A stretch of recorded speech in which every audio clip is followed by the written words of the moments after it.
Okay, so in our last journal, or the beginning of journal 44, we talked about exponential functions and we talked about graphing them. So just as a refresher, the general function for an exponential function is a, our constant, b, which is the base of our exponential, plus k, where k is the horizontal asymptote. So here we have a function, and what we have to do first is to figure out what type it is. So type is what I mean that there are two types of exponential function. One's called growth and the other's called decay. To figure out what type it is, we look at the base. So for this case, our base is 2, right? Because the 2 is being raised to the x, so that's how I know that 2 is our base. So this is our b, and if you remember from the last journal, if b is greater than 1, or if the number is bigger than 1, then that means it is a growth. When b is between 0 and 1, that means that it's a decay. So in this case, 2 is bigger than 1, so we have a growth. Okay. So now let's talk about what is the asymptote. Looking at this equation here, we have a minus 5 on the outside of the equation. So that after the base, usually we have our asymptote. So our asymptote here is a negative 5. So that means that when we go to our graph, we have a horizontal asymptote. So I have to go on the y-axis and go to negative 5 and draw my horizontal asymptote. Now I like to draw a dash mark for the horizontal asymptote or use a highlighter to highlight it, but a dash line is fine. I'm going to call it HA to represent the horizontal asymptote. Remember, a curve cannot touch a horizontal asymptote. It gets really, really close, but it can't touch it and it can't cross it. Let's talk about the domain. If you remember from the last journal, the domain for all exponential functions is all real numbers. Okay, now we have the first 3 questions answered. Now let's go figure out the graph of this function. So remember, we make a table, and I recommend choosing at least 3 points. So I'm going to choose 3 x values. I like to use -1, 0, and 1. It doesn't matter what your x values you choose. I just like to use these because they're small numbers. So first, I'm going to plug in my x's into the equation and calculate what my y value would be. So to the side here, let's work this out. If x was -1, we have 2 to the -1 minus 5. If I work this out, we have 2 to the -1. So if I have 2 raised to the -1 power, remember if I want a positive exponent, I can't have negative exponents, to make this positive, I put it as 1 over 2. So I put the 2 in the denominator. Now it is a positive 1 on this 2. So in this case, 2 to the -1 power is 1/2. And I'm going to have to multiply that by the 2. And I have a minus 5 out here. 4 times 1/2 is 4 over 2, which is 2, right? If I multiply 4 and 1/2, I get 2. And then I'm going to bring down the minus 5. 2 minus 5 gives you -3. Okay, so when I plug in -1, I get -3. Now I'm going to try the next one. If I plug in 0 into this x, let's see what we get. 4, 2 to the 0 power minus 5. 2 to the 0 power, anything to the 0 power is just 1. So now it's 4 times 1. 4 times 1 is 4, minus 5 is -1. So when I plug in 0, I get -1.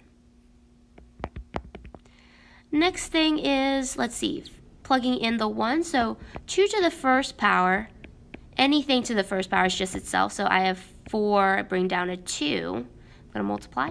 4 times 2 gives me 8. 8 minus 5 is 3. So now that I have this table, I'm going to plot these as coordinate points. So my first coordinate point is -1, -3. So on the graph here, I'm going to go to -1 for x and down 3 for y. The next point here is a 0, -1, so I'm going to go to 0 for x and down 1 for -1 for y. And then my last coordinate, I have a 1, 3, so I'm going to go 1 to x and up 3 for y. And when I connect the dots, I can see that the right-hand side is curving up. And for the left-hand side, I want to get really, really close to the horizontal asymptote, but I'm just going to glide on top of it. I'm going to do my best not to touch it, and I definitely don't want to cross it. So looking at this, because I chose 0 for my x, I actually calculated the y-intercept. The y-intercept, remember, is a coordinate wherein you plug x as 0. So in this case, when I plugged in 0 for x, I got 0, -1. So that's why I like to choose 0 when I'm making my table, is because I automatically find my y-intercepts. The range here. So when I'm looking at the graph here, notice the curve appears from -5 and above, right? So if I was looking at the range, my lowest y value is going to be -5 because this curve can't pass further -5. And my highest y value, well, this curve keeps going up, up, up with an arrow. That means it's going to positive infinity. So I'm going from -5 to positive infinity. And remember, for range, I always use parentheses. And that's it. Okay, so let's take a look at example 3. So looking at this example here, our base is the 1/2 because that's being raised to the x power. So 1/2 as our b is a number between 0 and 1. So that means that this one is a decay, right? So any base value that's between 0 and 1, like half, is going to be a decay. Our asymptote here, so if we look at our equation, our k looks like it's -2. So in this case, our asymptote's at -2. I'm going to plot this on my graph here. So I'm going to go to -2 on the y-axis. Here it is. And I'm going to do a dash line on it. So dash line. And I'm going to label this as HA for horizontal asymptote. And my domain will always be all real numbers, so I'm going to fill that in. So next, I'm going to actually draw the curve. So I'm going to make a table to do that. And I like to choose my typical 3 points, -1, 0, and 1, because they're easy to plug in. And now I'm going to plug them into the function. So the first one, if I plug in -1, let's see what we get. We get 4, 1/2 to the -1 power minus 2. So 1/2 to the -1 power. So if you remember, whenever we have a negative exponent, what we do to the fraction is we flip it. So just like before in example 2, you had 2 to the -1 power, and that's 1/2. Well, if I were to write 2 as a fraction, this 2 as a fraction, isn't that just 2 over 1? Like I can write 2 as 2 over 1. And if this is raised to the -1 power, all I'm doing is flipping this fraction. So now the 1's on top and the 2's on bottom, and I get 1/2. Well, the same thing applies here. This 1/2 is going to be flipped because there's a negative exponent. So what this is going to look like is 4 times 2 over 1. Well, isn't 2 over 1 just 2? So I'm just multiplying this 4 by 2, which is just 8. So minus 2, which is 6. So in this case, it looks like when I plug in -1, I get 6. All right, let's try plugging in 0 now. So we have 4, 1/2, and I'm going to plug in 0, minus 2. Anything to the 0 power is just 1, so I'm multiplying this by 1. Subtract 2. 4 times 1 gives me 4, minus 2 gives me 2. So when I plug in 0, I get 2. Now I'm going to plug in 1, so 4, 1/2 to the first power, subtract 2. So 1/2 to the first power is just 1/2, so 4 times 1/2 minus 2. 4 times 1/2 is 4 over 2, which is just 2 minus 2, because 4 over 2 is just 2. And if I take 2 minus 2, that's just 0. So when I plug in 1, I get 0. Looking back at our table, we can see that our y-intercept here is 0, 2. We plugged in 0 and we got 2. So I got my y-intercept. Let's actually plot these points now. So it looks like I have -1, 6. So I have to go to -1 up 6. 0, 2, so 0 up 2. And then I have 1, 0, so I have to go to 1 and then looks like it's at y equals 0, so that's just right there. And then I'm going to do my best to graph the curve, so I'm going to connect the dots. So the left-hand side looks like it's in the higher region, and then it starts to curve down towards the horizontal asymptote. And this really does look like a decay graph, right? Because it's curving down towards the horizontal asymptote. So if I were to look at the range here, I notice that this curve appears from -2 for the y and above. So this curve starts at -2 for y, so that's the lowest point, and is stretching up, up, up, up with an arrow, so it's going to positive infinity. So we're going from -2 to positive infinity. I need parentheses around that. And that's it. Okay, last one here. So example 4, let's take a look at our base first, because we want to know if this is a decay or a growth. And again, we have 1/2.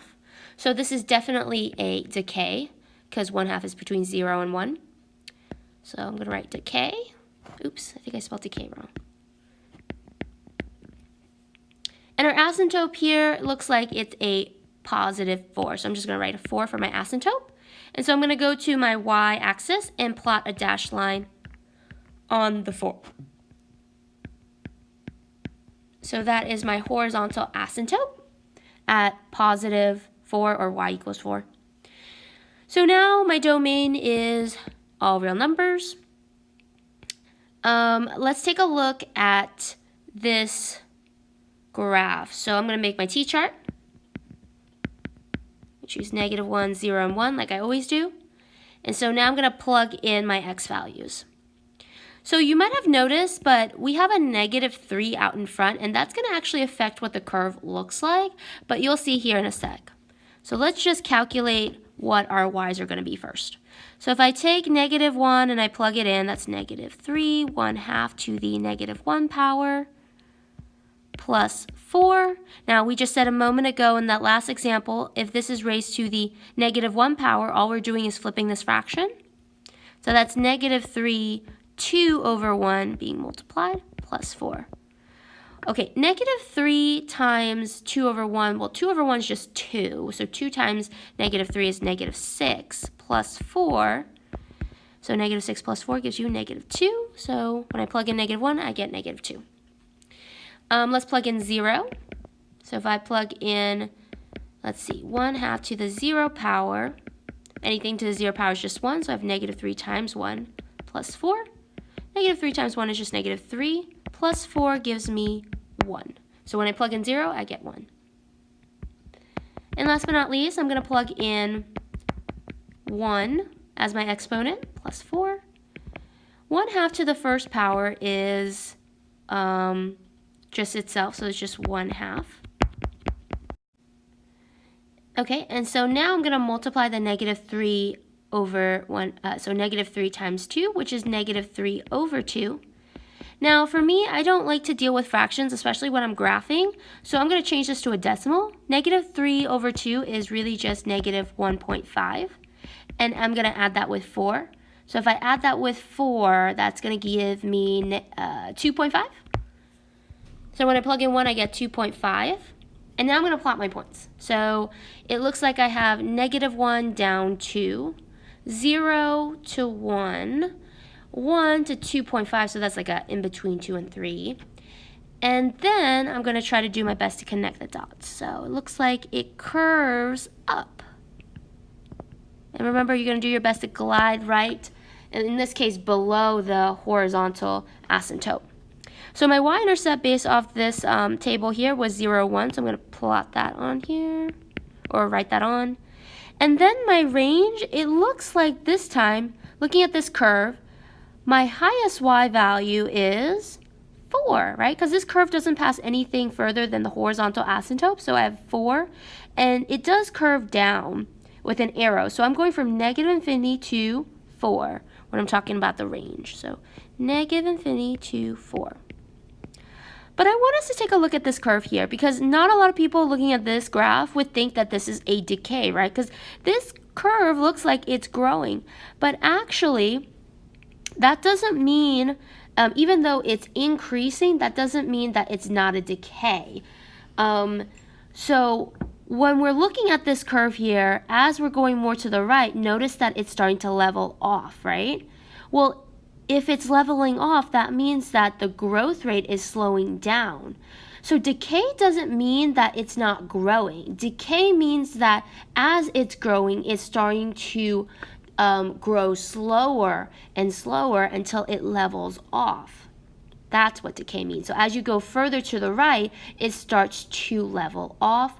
And you'll notice on the right side for a decay graph, it's getting closer to the horizontal asymptote, which you can see it is here. And that's it for today's journal.